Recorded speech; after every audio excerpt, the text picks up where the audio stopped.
नमस्कार दोस्तों, बाजार हाट न्यूज़ चैनल के एक नए एपिसोड में आप लोगों का बहुत बहुत स्वागत है। तारीख है दोस्तों 22 फरवरी 2021 और यहाँ पे Nifty index, bank Nifty index और बैंकिंग स्टॉक के एनालिसिस लेकर आपके सामने हाजिर हूँ। देखेंगे दोनों इंडेक्स किस लेवल पर खड़ा है, कहाँ सपोर्ट और कहाँ रेजिस्टेंस ले रहा है। कल रात मैंने जो वीडियो पोस्ट किया था Nifty index, bank Nifty index वाला, क्या मार्केट उसके हिसाब से चला या नहीं चला। जो मैंने कहा था कि अगर मार्केट उस लेवल को ब्रेक करता है तो मार्केट में आपको तेज़ गिरावट देखने को मिलेगा। तो वो चीज़ें आज आप चार्ट पे देख रहे हैं कि 300 पॉइंट की गिरावट आपको यहाँ पे दिखाई दिया है ना। 300 पॉइंट आप निगेटिव में मार्केट को आज क्लोज होता हुआ देख पा रहे हैं। तो ये उसी एनालिसिस के हिसाब से मैं बता पाया था आपको और मार्केट ने बिल्कुल उस एनालिसिस को फॉलो किया है और आप मुझे फीडबैक देंगे तो और भी मुझे कॉन्फिडेंस आएगा। तो चलिए कल देखते हैं मंगलवार को कहाँ पे मार्केट क्या हो सकता है, क्या लेवल बन सकते हैं, क्या टारगेट और सपोर्ट होगा। लाइव मार्केट में कॉल प्राप्त करने के लिए टेलीग्राम चैनल जरूर ज्वाइन करें। आज भी कॉल मिले होंगे आपको और जल्दी ही निपटा दिया था, लेकिन जो भी कॉल मिले होंगे काफ़ी अच्छा उसका सक्सेस रेशियो होगा, आप जाके चेक कर सकते हैं। खैर जो भी है आप फीडबैक देंगे और शुरुआत करता हूँ कल 23 तारीख के लिए यानी मंगलवार के लिए। क्लोजिंग है 14,640 के पास में, लो लगा दिया 14,636 के पास में। अगर हम बात करते हैं क्लोजिंग और लो से तो बहुत ही माइनर सा डिफरेंस है, बहुत ही कम डिफरेंस है, यानी कि गिरावट का दौर और भी ज़्यादा रह सकता है। जैसा कि बात हुआ तो ओपन हुआ 15,000 के पास से, वहीं से स्टार्ट हुआ, हाई भी 15,010 के आसपास का लगा के स्टार्ट हो गया। तो कल हम by as a normal condition, normal condition मतलब जहाँ पे आज क्लोज हुआ है अगर उसी के आसपास ओपन होता है तो उसको कहते हैं नॉर्मल कंडीशन। तो हम बाय कहाँ करेंगे। अब एक ये सारे जो लाइन आप देख रहे हैं ना दोस्तों, वो लाइन अब कोई काम का नहीं रहा, तो ऊपर से मैंने हटा दिया। अब एक लाइन मैं यहाँ पे लगाऊंगा, ठीक है, ये लाइन अब इसके नीचे लगेगा यहाँ, ठीक है। अब जब यहाँ पे ये लाइन लगा है उसके नीचे हल्का सा, ज़्यादा बड़ा तो नहीं लेकिन एक छोटा सा लाइन और भी लगाऊंगा जो कि इस कैंडल का लो पॉइंट आ रहा है और इस कैंडल का लो है 575 यानी कि 14,575। तो वहाँ पे भी हमने एक लाइन लगा दिया, ठीक है। अब हमारे पास ये सारे लेवल खुल के आ रहे हैं। अभी देखिए रजिस्टेंस जो है, अब इसका जो रजिस्टेंस है, प्रॉपर रजिस्टेंस, वो हो गया है 14,750 का। 14,750 का एक रजिस्टेंस ऊपर की साइड में हो गया। और अगर अपने रेजिस्टेंस से बात करूं तो ये लगभग 100 पॉइंट नीचे क्लोज है अपने रेजिस्टेंस। टोटल तो 300 पॉइंट नीचे है, लेकिन अपने रेजिस्टेंस से, नियर रेजिस्टेंस से 100 पॉइंट नीचे आके क्लोज हुआ, यानी इसको टोटल इसको 300 पॉइंट कवर करना पड़ेगा, तब जाके ये पॉजिटिव मूवमेंट में जा सकता है। तो फिलहाल एक रेजिस्टेंस है 14,750। अब यहाँ पे कल ओपन होता है, अगर ऊपर नॉर्मल कंडीशन में इसी जगह पे अगर ओपन होता है तो मैं कल एक यहाँ पे बाउंस होता हुआ कहीं ना कहीं देख पा रहा हूँ। क्या आप देख पा रहा हूँ? बाउंस होता हुआ। अगर बाउंस होने की बात करें तो कुल मिला के इस तरह से आपको एक बाउंस वाली कैंडल यहाँ पे ठीक इसके लो के पास से बनता हुआ दिखाई दे सकता है, ठीक इसके लो के पास से, ठीक है। तो हमें कल बाय करना है, आपको ये नज़र रखना है कि आपको बाय करना है 14,675 के ऊपर, ठीक है। 14,675 के ऊपर आपको बाय करना है और इस कंडीशन में आपको टारगेट 14,750 वाला लेके चलना है। क्यों? यही जो रेजिस्टेंस लेवल जो मैं बता रहा हूँ आपको, वो अब रेजिस्टेंस है, तो वही फिलहाल अभी हमारा एक टारगेट नज़र आ सकता है। लेकिन नीचे की साइड में अगर 14,600 को ब्रेक करता है, 14,600 को नीचे ब्रेक करता है तो हम लोग सेल करेंगे और टारगेट इस कंडीशन में फिर 14,550 से लेके 14,500 तक के खुल सकते हैं। ये चीज़ आपको ध्यान में रखना है। लेकिन अगर मैं फिर से बता दूं कि ये अब जो भी ऊपर से नीचे आ रहा है ना, ये हर एक सपोर्ट से टूटते हुए नीचे चला आ रहा है, ठीक है ना। तो ये हर अपने सपोर्ट लेवल को तोड़ते हुए आ रहा है। इसका मतलब क्या है कि ये लेवल जहाँ पे भी आता है वहाँ से एक बाउंस के लेवल आपको बनेंगे। क्यों? क्योंकि अब देखिए ये इस तरह से अपना एक सपोर्ट लेवल पे आके खड़ा हो गया, राउंडिंग टॉप बनाते हुए। तो इसको भी आपको ध्यान में रख के चलना है कि कभी भी बाउंस ले सकता है। तो फिलहाल एक नॉर्मल कंडीशन में आपको ये लेवल है। और हाँ, अगर मैं एक रिमाइंड करा दूं कि 14,600 का एक लेवल अभी आप नज़र पे रखिए, ठीक है। हालांकि लो लगाया 14,636, तो इस लेवल से आपको बाउंस करने के चांस बहुत बनेंगे। क्या बनेंगे? बाउंस करने के चांस, यानी कि ऊपर बाउंस करेगा। लेकिन तो उसी लेवल के नीचे अगर ट्रेड करने लग गया 20-30 पॉइंट नीचे, तो वहाँ से फिर सेल का लेवल भी एक्टिवेट हो जाएगा अगर बाउंस नहीं हुआ तो हमें क्लियर कट बाय के सिग्नल मिलेंगे 14,675 के ऊपर। टारगेट 14,750। रिस्की ट्रेडर 14,600 के पास में भी बाय कर सकते हैं, रिस्की ट्रेडर 14,600 के पास भी बाय कर सकते हैं। टारगेट इस कंडीशन में 14,650 का लेके चल सकते हैं। तो ये सारे अलग अलग तरीके के जो नेचर के लोग होते हैं, एग्रेसिव और पेशेंस वाले और रिस्क वाले, रिस्की, नॉर्मल, ये सब के लिए अलग अलग लेवल मैंने आपको बता दिए। अभी देखिए, अगर नॉर्मल के जगह पे अभी अगर ये गैप अप या गैप डाउन ओपन हो जाए तब हमें क्या करना चाहिए, इसको भी ध्यान में रख के चलेंगे। निफ्टी गैप अप या गैप डाउन, अगर गैप अप होने के चांस बनेंगे तो क्या चांस बन सकते हैं ये देखते हैं। 14,650 के 40 के आसपास की क्लोजिंग है। इसका एक रेजिस्टेंस लेवल मैंने पहले ही बोला कि 14,750 का आ रहा है, ठीक है, 14,750। हालांकि अगर फाइनली रेजिस्टेंस अगर इसके पास देखें तो वो 14,800 का भी बन गया है। कितना का बन गया है? 14,800। तो यहाँ पे एक लाइन और भी बनता है लगाना, वो लाइन मैं 14,800 के पास लगाऊंगा और वो लाइन है कुछ इस प्रकार से आपके सामने में 14,800। ये देखिए लग गए 14,800। चलिए, अब ये जब 14,800 की लाइन लगे, दोस्तों अगर अभी तक आप लोगों ने टेलीग्राम चैनल को ज्वाइन नहीं किया तो जरूर ज्वाइन कीजिएगा। इसमें मैं लाइव में कुछ कॉल्स प्रोवाइड करता हूं और आप जाके ज्वाइन होकर देख सकते हैं कि वहाँ पे मेरा कॉल्स का परफॉर्मेंस कैसा रहता है। तो यहाँ पे मैंने 3 तरीका बताया ज्वाइन होने का टेलीग्राम चैनल पे। पहला प्रोसेस है दोस्तों कि आप मेरे वीडियो के डिस्क्रिप्शन में जाइए, किसी भी वीडियो के डिस्क्रिप्शन में वहाँ टेलीग्राम चैनल का लिंक मिलेगा, उस लिंक पे क्लिक करके आप टेलीग्राम चैनल पे ज्वाइन हो सकते हैं। दूसरा प्रोसेस है दोस्तों कि आप अपने मोबाइल में टेलीग्राम ऐप को इंस्टॉल कीजिए, उसके बाद उसे ओपन करिए। ओपन करने के बाद आरके ट्रेडिंग बीजीपी को सर्च कीजिए अपने टेलीग्राम ऐप में, तो वहाँ पे मेरा चैनल मिल जाएगा, आप उस पर क्लिक करके ज्वाइन हो सकते हैं। तीसरा प्रोसेस है दोस्तों कि आप मुझसे मेरे व्हाट्सअप नंबर पर टेलीग्राम चैनल का लिंक मांग सकते हैं। मैंने यहाँ पे व्हाट्सअप नंबर दे दिया है और यही मेरा कॉल का भी नंबर है, तो आप यहाँ भी मुझसे अपना व्हाट्सअप पर टेलीग्राम चैनल का लिंक मांग सकते हैं। तो जरूर वहाँ पर ज्वाइन होइए, लाइव में मैं कुछ कॉल्स प्रोवाइड करता हूँ वहाँ पर भी। 14,800 यानी 750 से 800 तक का एक जो रेजिस्टेंस लेवल है वो ध्यान में रखना है। अब मैं मान के चलता हूँ कि कल गैप अप ओपन होता है 100 पॉइंट 14,750 के पास में, इस लेवल पे यानी इस कैंडल के कहीं हाई पॉइंट पे गैप अप ओपन हो गया यहाँ पे, ठीक है, ये इसका गैप अप लेवल है 14,750 का। अगर यहाँ पे ये गैप अप ओपन हो गया तो फिर हमें क्या करना है, इसको देखिए यहाँ पे आपको बाय करने की जल्दबाजी नहीं करना है, आपको बाय नहीं करना है, आपको वेट करना है सेल के लिए। क्या करना है? सेल के लिए। अगेन मैं बता दूं कि 14,750 पे अगर ये गैप अप ओपन होता है तो आपको यहाँ से एक सेल का पोजीशन लेना है और स्टॉप लॉस यहाँ से 50 पॉइंट का बहुत हो गया, बहुत ज़्यादा हो गया, तो 50 पॉइंट यानी 14,800 का एक एसएल लगाएंगे, ठीक है, क्योंकि ये भी हमारा ऊपर के साइड में रेजिस्टेंस है। लेकिन मैं आपको 14,800 का रेजिस्टेंस नहीं बोलूँगा, एसएल लगाने नहीं बोलूँगा, मैं आपको बहुत ही छोटा एसएल बोलूँगा कि आपको अगर ये 14,750 पे गैप अप ओपन होता है तो आप यहाँ से सेल करिए और इस कंडीशन में जो स्टॉप लॉस होंगे वो 14,775 के आसपास का लेके चलिए, ज़्यादा नहीं लेना 25 पॉइंट का, क्योंकि अगर उसको नीचे आना और ये वैलिड रेजिस्टेंस है, ध्यान से सुनिए, अगर इसको नीचे आना और ये वैलिड रेजिस्टेंस है तो इसका मतलब वो 75 को भी टच नहीं करेगा ऊपर, वो यहीं से गिरना स्टार्ट हो जाएगा, इसी लेवल से गिरना स्टार्ट हो जाएगा। तो इस कंडीशन में आपको अच्छा रिस्क रिवॉर्ड मिल सकता है। टारगेट जो यहाँ आएंगे 14,700 से लेके 14,650 वाला जो आज का क्लोजिंग है 14,650 का, वो क्लोजिंग आपको टारगेट मिलेगा। ठीक से लिख देता हूँ, 14,650 वाला टारगेट आपको मिल सकता है, ठीक है, यानी 700 से लेके 650। अब अगर ये नहीं आया, इस तरह से नहीं हुआ, ऊपर ही ऊपर निकल गया, तो बाय साइड में भी जाने के चांस बनेंगे। लेकिन अभी जो सिनेरियो बना है गैप अप में, अभी अगर जो सिनेरियो बना है चार्ट देख के, आपको बाइंग के उतना कॉन्फिडेंस नहीं आएगा। क्यों नहीं आएगा? क्योंकि मार्केट में एक बाउंस आने के चांस तो हैं, लेकिन कॉन्फिडेंस नहीं आएगा। कॉन्फिडेंस हमारा आएगा 15,000 के ऊपर। कहाँ आएगा कॉन्फिडेंस? 15,000 के ऊपर।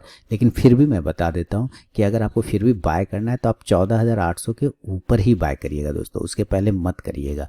14,800 के पास जब वो सस्टेन करेगा, टाइम बिताने लगेगा, 14,810 820 उसके पास में ही बाय करिएगा। और टारगेट आपको उस कंडीशन में 14,900 का लेके चलना होगा।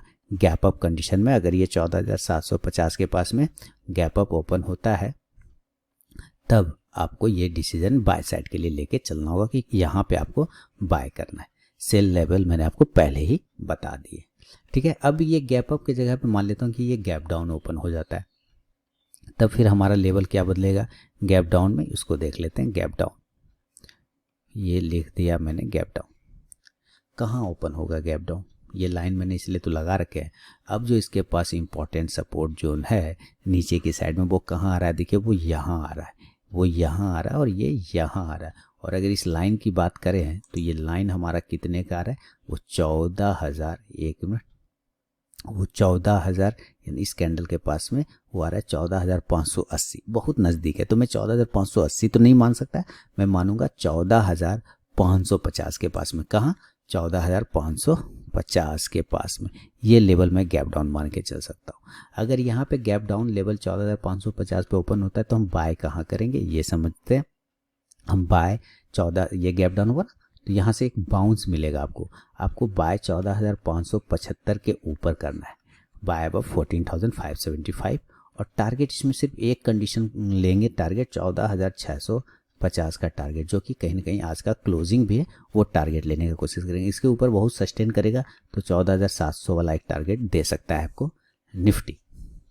मैं अपने नए व्यूवर को बता दूं कि लाइव मार्केट में कॉल आप टेलीग्राम चैनल भी प्राप्त कर सकते हैं। और साथ ही मैं निफ्टी बैंक निफ्टी का वीडियो में बैंकिंग स्टॉक की भी एनालिसिस करता हूं, जहां पे आप बैंकिंग स्टॉक्स को भी देखते हैं और अलग अलग टाइम फ्रेम के हिसाब से मैं दोनों इंडेक्स की एनालिसिस भी करता हूँ। अभी देखिए, अभी मैंने आपको नॉर्मल बताया, फिर गैप अप, फिर गैप डाउन। अभी हम लोग इंडिकेटर वाइज भी देखेंगे कि क्या इसका हिसाब लग सकता है। तो 14,700 का हमारा टारगेट हो सकता है गैप डाउन में बाय साइड में ऊपर, लेकिन नहीं ऊपर जाता है और ये नीचे ही आ जाएगा, गिर जाता है, मान लेता हूँ, और नीचे गिर जाएगा, ऊपर ऊपर होके नीचे ही आ जाता है। तो यहाँ पे इस जगह पे ना आपको सेलिंग का कॉन्फिडेंस नहीं आएगा। 14,500 के पास भी आ जाता है, अगर वो गिर गए तो सेल का कॉन्फिडेंस नहीं आएगा। मैं पहले बता दूं, सेल का कॉन्फिडेंस बिल्कुल नहीं आएगा, क्योंकि जो लेवल है ये, वहाँ से नीचे अभी फ़िलहाल नहीं जाना चाहिए। अब कोई न्यूज़ आ जाए फिर से लॉकडाउन हो रहा है, ऐसे वैसे खबर चल रहा है मार्केट में, है ना, महाराष्ट्र में लग गया, तो हो सकता है कि वापस से ये 14,500 वाले लेवल भी दे दे और 14,300 का भी लेवल दिखा सके, ऐसा हो सकता है मे बी। ठीक है, अब यहाँ देखिए, तो अगर ये 14,500 के नीचे से स्टैंड कर लिया तो ज़्यादा से ज़्यादा आप 14,400 के लिए वेट करिएगा, 14,450 से 14,400 का, उससे ज़्यादा नहीं। लेकिन मैं अगेन बता दूं, यहाँ पे सेल का कॉन्फिडेंस नहीं आएगा, क्योंकि ये एक बाउंस लेवल है, यहाँ एक इसका एक बाउंस लेवल है। ठीक है, तो यहाँ पे ज़बरदस्ती सेल नहीं करना दोस्तों। मैं अगेन बता रहा हूँ कि लेवल मैं बोल रहा हूँ 14,400 तक नीचे जा सकता है मे बी न्यूज़ आने पे, लेकिन यहाँ पे कॉन्फिडेंस के साथ मैं नहीं बोल पाऊंगा कि हाँ यहाँ पे सेल लेवल एक्टिवेट हो सकता है। क्यों, ये बहुत ही इंपॉर्टेंट 14,500 का सपोर्ट है, इसलिए यहाँ से बाउंस होना चाहिए, ना कि नीचे की तरफ आना चाहिए। तो इसलिए मैं नहीं बता पाऊंगा यहाँ पे फिलहाल। हाँ, उसके नीचे अब सस्टेन न्यूज़ आ जाए तब तो कोई बात ही नहीं कर सकता। तो चलिए, अभी हमारा गैप अप गैप डाउन हो गया। अभी जरा हम लोग इंडिकेटर वाइज देख लेते हैं, इंडिकेटर वाइज क्या मामला चल रहा है। देखिए, तो वापस से MACD और RSI मैंने आप लोगों के लिए लगा दिए। और इंडिकेटर क्या बता रहा है यहाँ, MACD बोल रहा है भाई हम डेली के चार्ट पे अब हम बहुत ज़्यादा निगेटिव है ना, हिस्टोग्राम चार्ट भी नीचे डेवलप हो गया है, यानी कि कमजोरी दिख रहा है। RSI भी देखिए, अगर आप RSI को देखेंगे तो बिल्कुल एक ट्रेन लाइन की तरह ऐसे बिहेव कर रहा है, यानी कि अगर RSI को बाउंस होना होगा तो this is perfect zone, this is perfect zone bounce होने के लिए, क्योंकि यहीं पर से ये बाउंस हुआ था और वापस इसी जगह पे वो खड़ा हो गया। तो यहाँ से फिर ये बाउंस होना चाहिए ऊपर की साइड में, है ना, इस तरह से इसको ऊपर जाना चाहिए। मैं कुछ आपको दिखाऊं तो इसको यहाँ से ऊपर जाना चाहिए कुछ इस प्रकार से, देखिए शायद मैं समझा पाऊँ यहाँ। और ये ऐसे नीचे आया RSI नीचे की साइड में, और ये रहा RSI का लाइन, और यहाँ से ऐसे मुड़ जाएगा ऊपर। ठीक है, तो ये चांसेस यहाँ बन सकते हैं। इसके पास सपोर्ट है अपने एक ट्रेंड लाइन का, RSI का अपने ट्रेंड लाइन का, लेकिन हिस्टोग्राम चार्ट और MACD दोनों ही नेगेटिव साइड में, तो ज़्यादा सस्टेन ना कर पाए, ये भी सही है। तो फिलहाल इंडिकेटर वाइज भी अगर हम देखें तो थोड़ा सा निगेटिव माहौल आपको देखने को यहाँ पे मिल रहा है, क्लियर कट निगेटिव साइड में बैठा हुआ है। यह है डेली के टाइम फ्रेम पे। अब बात करता हूँ वीकली के टाइम फ्रेम पे इंडिकेटर क्या बता रहा है। वीकली के टाइम फ्रेम पे हम देख रहे हैं कि फर्स्ट टाइम RSI का जो कॉर्नर है वो नीचे की साइड में आ गया, और RSI देखिए अपने एक ट्रेंड लाइन का कहीं ना कहीं सपोर्ट लेने की कोशिश कर रहा था वीकली के टाइम फ्रेम पे, जो कि अभी फिलहाल वहीं पे खड़ा है। अगर इसको ब्रेक करके नीचे आ जाता है तो और भी तेज़ गिरावट हो जाएगा वीकली के टाइम फ्रेम पे।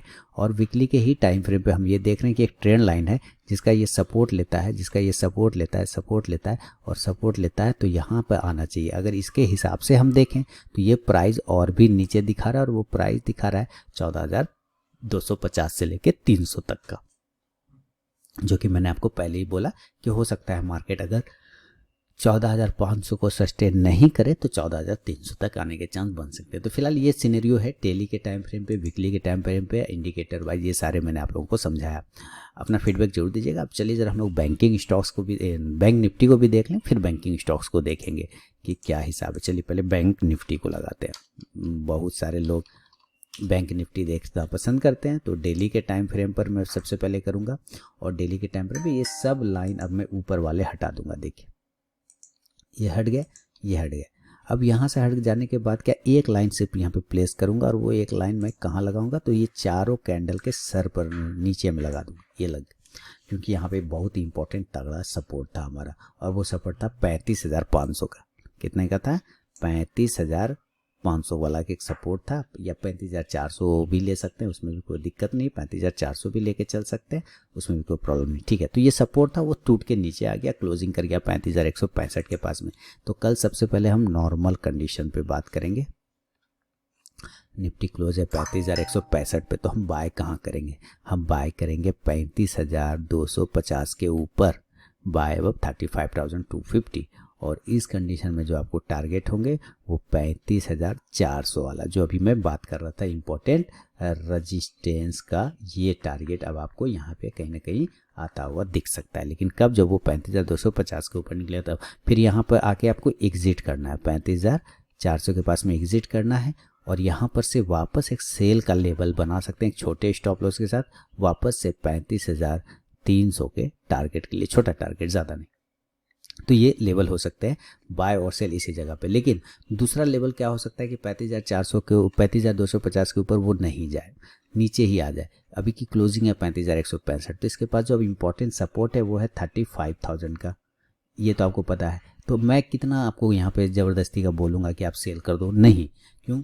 क्योंकि अगर ये अपने आज के 35,150 के नीचे कल ट्रेड करता है, अगर ये सपोज ट्रेड करने लग जाता है, मैं मान के चलता हूँ कि ये 35,150 के नीचे निकलता है, तो यहाँ इसका टारगेट ज़्यादा से ज़्यादा मैं आपको बता पाऊँगा कि ये 35,000 तक जाने की कोशिश करेगा, 35,000, क्योंकि वो अभी हमारा इंपॉर्टेंट सपोर्ट बन जाएगा। ठीक है, इसलिए इससे ज़्यादा मैं यहाँ पे आपको सेलिंग के लिए टारगेट नहीं बता पाऊँगा, क्योंकि इंपॉर्टेंट जोन ही हमारा 35,000 का आसपास में है। ठीक है, अब चलिए हम लोग जरा गैप अप और गैप डाउन भी निपटते हैं। गैप अप पहले, गैप अप क्या लेवल हो सकता है? देखिए अभी की क्लोजिंग है 35,165, अभी हम लोग बात कर रहे थे 35,400 का एक रेजिस्टेंस है, तो मैं गैप अप लेवल वही मानूंगा कि 35,400 के पास में जाके ये ओपन हो जाता है कल।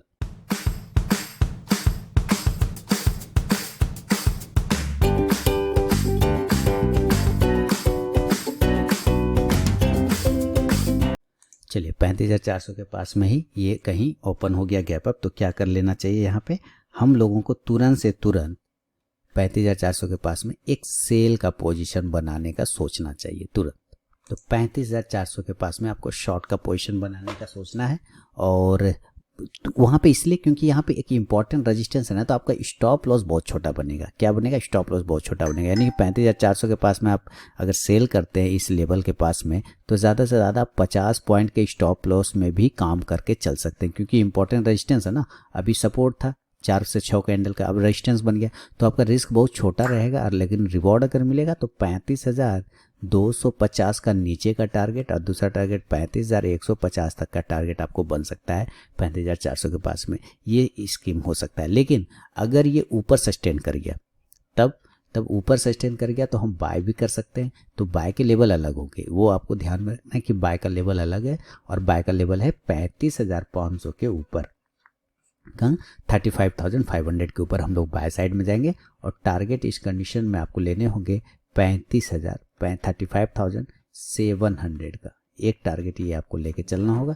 दूसरा टारगेट 35,800 के आसपास का एक टारगेट आपको मिल सकता है। लेकिन कब?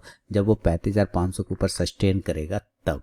अभी तो फिलहाल वो दूर हो चुका है थोड़ा सा, इसलिए थोड़ा सा इसमें डाउट आ रहा है। लेकिन फिर भी अगर वो 35,500 के ऊपर निकलता है तभी 35,400 पे गैप अप ओपन होगा, हम लोग सेल का पोजीशन बनाएंगे, ये तो आपको बताया। लेकिन और टारगेट ये हो जाएंगे। लेकिन अगर ये 35,450 का आपका एसएल काटता है और 35,500 के ऊपर ट्रेड करने लगता है, तब यहाँ कहीं ना कहीं बाय का पोजीशन बनेगा 35,700 से लेकर 35,800 के लिए। तो ये 2 स्कीम हो सकते हैं आपके लिए। अब मान लेता हूँ कि 35,400 के पास में ट्रेड कर रहा है, और ये ऊपर चला गया 35,500, 35,750, ये सारे टारगेट आपको मान लेता हूँ ऊपर में आ गया। तो आपको ये पता है कि 36,000 इसके बाद एक इम्पॉर्टेंट रेजिस्टेंस जोन है, और जो कि वो 35,800 के आसपास में आता है। ठीक है, तो अगर यहाँ पे आए तो यहाँ पे भी एक शॉर्ट का पोजीशन, इस लेवल के पास भी शॉर्ट का पोजीशन बनाने का कोशिश कर सकते हैं, बहुत छोटे छोटे स्टॉप लॉस के साथ, और बड़ा टारगेट भी आपको फिर मिल सकता है। तो ये फिलहाल गैप अप कंडीशन में हमारे निफ्टी के लेवल है। अगर ये गैप डाउन हो जाता है ओपन, तब फिर हमारा लेवल बदल जाएगा दोस्तों, गैप डाउन। अभी देखिए गैप डाउन में मैं एक ही लेवल मानूंगा, वो है 35,000, उससे नीचे तो अभी फिलहाल मैं नहीं मान सकता। लेकिन अगर ये इस लेवल पे हो जाता है ओपन, तो क्या कर सकते हैं, कुछ भी नहीं, 35,100 के ऊपर हम बाय करेंगे गैप डाउन लेवल में, समझ रहे।